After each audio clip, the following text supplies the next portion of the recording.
ओम नमो भगवते वासुदेवाय. नमस्कार.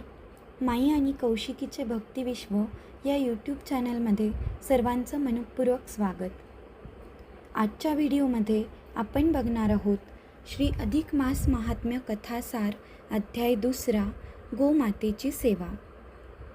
तत्पूर्वी अध्यायाला सुरुवात करायच्या आधी चॅनलवर जर नवीन असाल तर चॅनलला सबस्क्राईब नक्की करा आणि हा व्हिडिओ आवडल्यास व्हिडिओला लाईक, कमेंट आणि शेअर करायला विसरू नका.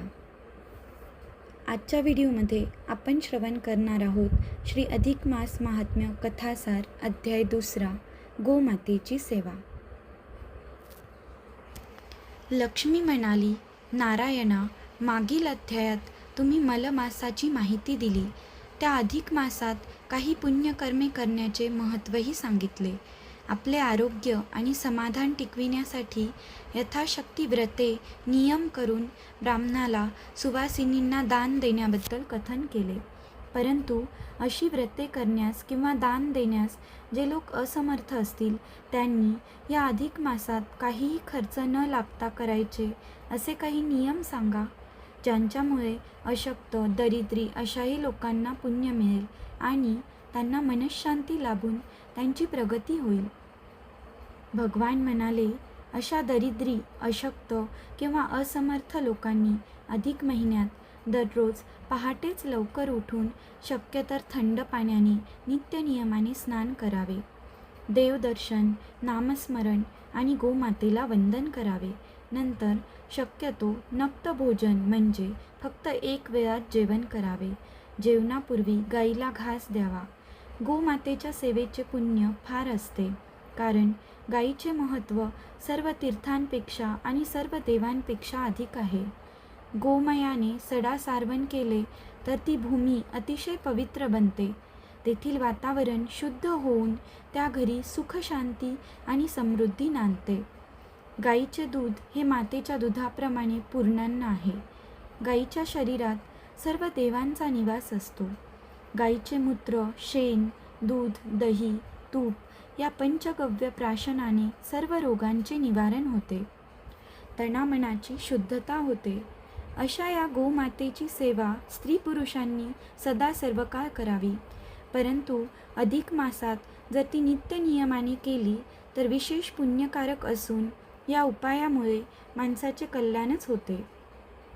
त्यानंतर लक्ष्मी देवीने गंभीरपणे विचारले, देवा, गोमातेची सेवा श्रेष्ठ आहे. गाय हा प्राणी अत्यंत पवित्र आहे, परंतु तिचे तोंड मात्र अपवित्र असते. ते असे का? भगवान म्हणाले, देवी, त्याचे कारण म्हणजे तिला महादेवाने जो शाप दिला त्याचा तो परिणाम झाला. ती हकीकत थोडक्यात सांगतो. एकदा मी आणि ब्रह्मदेव शंकरांशी गप्पा गोष्टी करीत होतो. बोलता बोलता ब्रह्मदेव अहंकाराने म्हणाले, मी जर सृष्टी उत्पन्नच केली नाही तर विष्णू कोणाचे पालनपोषण करणार आणि शंकर विनाश तरी कोणाचा करणार? शंकर हसून म्हणाले, ते ठीक आहे. ब्रह्मदेवांना त्यामुळेच तिन्ही देवात पहिला मान आहे. विष्णू भगवान म्हणजे किरीट, कुंडल, शंख, चक्र, गदा, वनमाला विभूषित लक्ष्मीपती आहेत. आमचे काय? स्मशाने निवास, डोक्यावर ही गंगा आणि आमचे मुकुटभूषण म्हणजे ही चंद्रकोर. खरंच महादेवा, तुमचा मुकुट कुठे आहे? सहज गमतीने ब्रह्मदेवांनी विचारले. तेव्हा शंकर म्हणाले, खरेच की, गंगावतरणाच्या वेळी आमचा मुकुट आम्ही जो काढून टाकला तो कुठे आहे याचा आम्हाला अजूनही ठाव ठिकाणा नाही. आपण दोघांनी जर आमचा मुकुट शोधून सापडून आणला तर फार उपकार होतील. झाले. शंभूदेवांनी त्यांचा मुकुट शोधायची कामगिरी आम्हा दोघांवर सोपविली. आम्ही त्या कामगिरीवर गेलो. लक्ष्मी, मग मी अतळ, वितळ, सुतळ, सप्त पाताळ हिंडलो तरी शंभूदेवांचा मुकुट मला काही दिसला नाही. मी थकलो, परत आलो. शंभूदेवांच्या चरणी मी माझी अगतिकता सांगितली. त्यांनी माझा सन्मान केला आणि स्वतः त्यांच्या शेजारी बसवून शांत होण्यास सांगितले. तिकडे ब्रह्मदेवांनी 21 स्वर्ग धुंडाळले आणि आम्ही जेथे बसलो होतो तेथे ते ऐटीने येऊन म्हणाले, सापडला शंभूरायांचा मुकुट सापडला. खरेच की काय? महादेव मोठ्या आश्चर्याने म्हणाले. त्यावर ब्रह्मदेव म्हणाले, म्हणजे मी काय खोटे सांगतो? पाहिजे तर ही पहा गाय आणि केतकी साक्षीला आहेत. महादेवा, तुमचा मुकुट तो त्या तिथे पलीकडे. थांबा थांबा, तुम्हाला माझा मुकुट खरेच दिसला? काय हो गोमाता, तुम्ही पाहिला आहे तो माझा मुकुट? महादेवांनी असे विचारताच बिचारी गाय मान हलवीत हो म्हणाली. खोटारडे, मान मान काय हलवतेस, हो म्हणतेस, खोटी साक्ष देतेस. माझ्या डोक्यावर प्रथमपासूनच मुकुट नाही.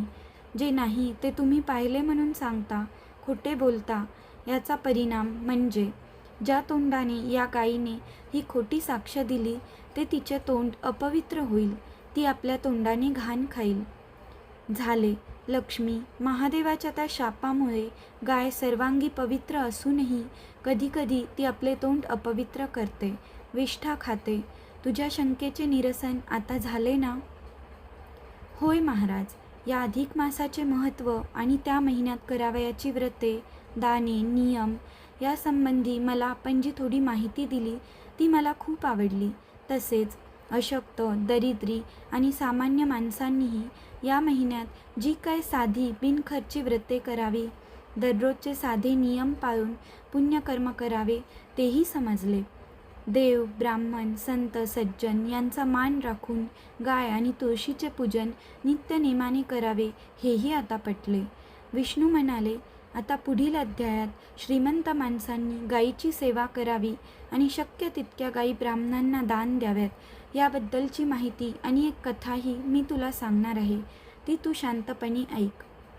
तर आपण उद्याच्या व्हिडिओत बघणार आहोत अध्याय 3, गोदान आणि पौलव्याची कथा.